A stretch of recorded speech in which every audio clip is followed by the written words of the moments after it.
इस वक्त हमारे साथ खास बातचीत करने के लिए इलियास सर हैं। सर, जिस तरीके से वक्फ बोर्ड को लेकर के तमाम जगहों पे जो बवाल है, इसको लेकर किस तरीके से आप देखते हैं? क्योंकि लगातार विपक्ष ये कह रहा है कि मुसलमानों के हित के लिए है, तमाम अल्पसंख्यक के जितने भी लोग हैं उनके लिए हित के लिए है, तमाम महिलाओं के लिए जो है, मुस्लिम महिलाएं जो हैं उनके हित के लिए है। किस तरीके से आप देखते हैं इसको? देखिए, अगर मुसलमानों के हित के लिए होता तो मुसलमान उसकी मुखालफत क्यों करते हैं? ये तो बहुत गलत बात है ना, ये भ्रम पैदा किया जा रहा है।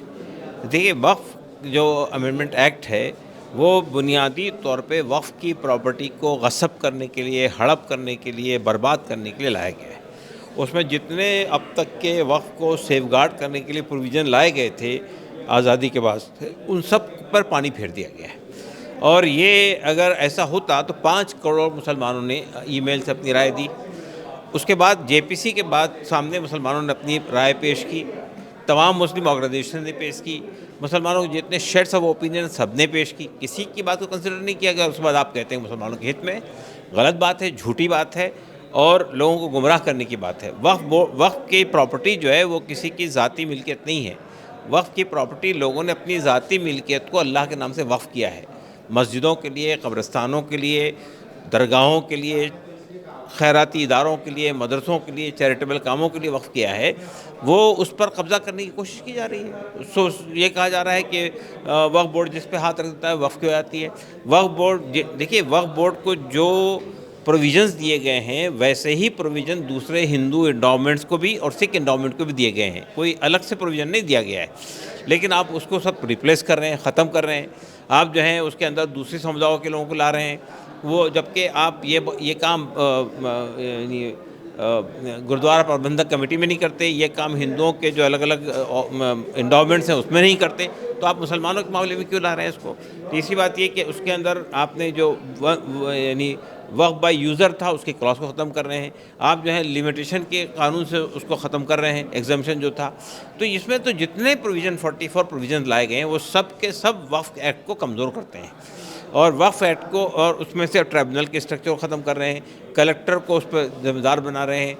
तो गवर्नमेंट की प्रॉपर्टी का गवर्नमेंट का कब्जा है किसी प्रॉपर्टी पे तो उसका डिसीजन वक्फ बोर्ड नहीं करेगा।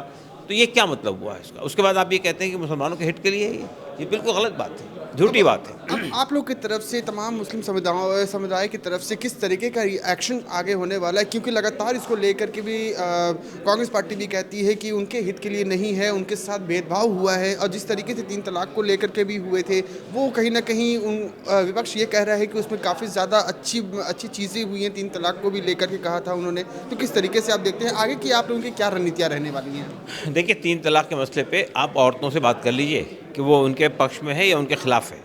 मैं उस मुद्दे पर नहीं जाऊंगा अभी। इस वक्त ये 3 तलाक का मुद्दा इस वक्त इशू नहीं है। असल सवाल ये पैदा होता है कि ये अगर वक्फ तरमीमी बिल वापस नहीं लिया गया और अगर यही इसी तरह मंजूर हो गया तो मुस्लिम मसला बोर्ड ने और तमाम मुस्लिम ऑर्गेनाइजेशन ने ये बात कही है कि हम तमाम कानूनी और डेमोक्रेटिक रास्तों को अपनाएंगे। हम एक जन आंदोलन छेड़ेंगे पूरे देश के अंदर में, और ये सिर्फ मुसलमान नहीं छेड़ेंगे। इस मुल्क के दलित, इस मुल्क के आदिवासी, इस मुल्क के ओबीसी, इस मुल्क के तमाम तबक़ात के लोग साथ में होंगे। और उस वक्त तक ये आंदोलन चलेगा जब तक कि ये जो डिज़ास्टरस बिल है या एक्ट है ये वापस नहीं हो जाता है।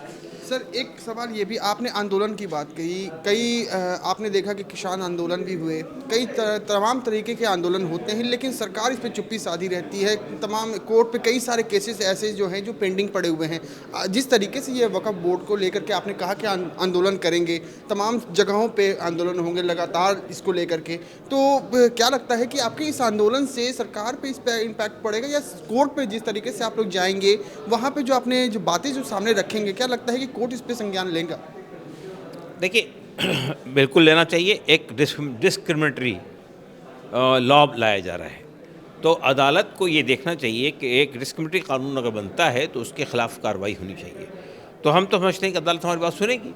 दूसरी बात ये है कि ये जब हम जन आंदोलन की बात कह रहे हैं तो ये जन आंदोलन जो है वो उसको बहुत हल्के में न लिया जाए। इसलिए कि ये पूरी प्रॉपर्टी पे कब्ज़ा होने की कोशिश कर रहे हैं। मस्जिदें ख़त्म हो जाएंगी, मदरसे ख़त्म हो जाएंगे, ईदगाहों पे कब्ज़े हो जाएंगे, कब्रिस्तान से वंचित कर दिया जाएगा। तो ये एक छोटा मोटा मसला नहीं है, और ये किसी एक इशू इलाके के लिए नहीं है, पूरे देश के लिए है। तो हमने मुस्लिम मसला बोर्ड ने बहुत वाज़ेह किया है, और ये आज का जो प्रोग्राम हो रहा है जिसके अंदर दलित भी है, आदिवासी भी है, ओबीसी भी हैं, माइनॉरिटी से दूसरे लोग, समुदाय भी लोग, सब ने ये तय किया है कि हमारे जो कॉमन इश्यूज़ हैं उन पर हम साथ मिलकर लड़ाई लड़ेंगे। तो हम एक बड़ा आंदोलन छेड़ेंगे इंशाल्लाह, और ऐसा नहीं होगा कि ये ठंडे बरसे बर्दाश्त नहीं किया जाएगा। ये जो गवर्नमेंट है वो मुसलमानों को तमाम जगह से एक्सक्लूड करना चाहती है, ये एंटी मुस्लिम गवर्नमेंट है, और जितने उसके फैसले आ रहे हैं वो मुसलमानों के ख़िलाफ़ आ रहे हैं। तो इसलिए, और सिर्फ मुसलमानों के ख़िलाफ़ नहीं आ रहे हैं, जो दलित हैं, आदिवासी हैं, दूसरी माइनॉरिटीज़ हैं, उन सब के ख़िलाफ़ ये फैसले कर रहे हैं। तो हम इसके खिलाफ जन आंदोलन सर, आखिरी सवाल ये है कि आपने जिस तरीके से आंदोलन की बात की, तो किस तरीके का सपोर्ट आपको मिल रहा है तमाम लोगों के साथ में, जैसे आदिवासियों जो हैं, माइनॉरिटी जो हैं, जितने भी अल्पसंख्यक लोग हैं, किस तरीके का आपको सपोर्ट मिल रहा है? क्योंकि इसको लेकर के भी तमाम जनता भी काफ़ी ज़्यादा परेशान चल रही है। नहीं, हमको बहुत सपोर्ट मिल रहा है अल्हम्दुलिल्लाह। देखिए, एक तो ये कि मैंने आपको बताया कि भाई 5 करोड़ मुसलमानों ने ईमेल भेजे थे हमारे कहने पर, और उसके बाद हर जगह पे जेपीसी के सामने हमने रिप्रेजेंटेशन दिया है। और आज भी ये बात हमने तमाम ही पॉलिटिकल पार्टीज़ से, जितनी अपोजिशन पार्टीज़ है और बीजेपी के जो अलाइज़ हैं, उनसे बात कम्युनिकेट कर दी है कि हमको ये बिल एक्सेप्टेबल नहीं है इन टोटो। तो ये बात हमने कम्युनिकेट कर दी। अगर इसके बावजूद भी उनके अपने मफादात हैं, उनके अपने इंटरेस्ट में अगर वो इसको फैसला करते हैं, तो उनको ये मान लेना चाहिए कि मुसलमानों का सपोर्ट उनको नहीं मिलेगा आइंदा कभी भी। दूसरी बात ये कि देखिए, ये हम कोई ऐसा चीज़ नहीं मांग रहे हैं जो हमारे हक़ में ना हो। मतलब ये कि ये तो हमारी लड़ाई तो इंसाफ की लड़ाई है ना, हम तो इंसाफ की लड़ाई लड़ रहे हैं। हम कोई स्पेशल आपसे कुछ सपोर्ट नहीं मांग रहे हैं। तो ये गवर्नमेंट अगर ये कहती है सबका साथ सबका विकास, तो उसको दिखाना चाहिए। यानी सबके साथ तो होगा, लेकिन मुसलमानों को साथ नहीं लेंगे हम, और मुसलमानों का विकास नहीं होगा। तो ये अप्रोच गलत है। ये अप्रोच किसी भी ज़िम्मेदार पॉलिटिकल पार्टी के लिए ख़िलाफ़ है।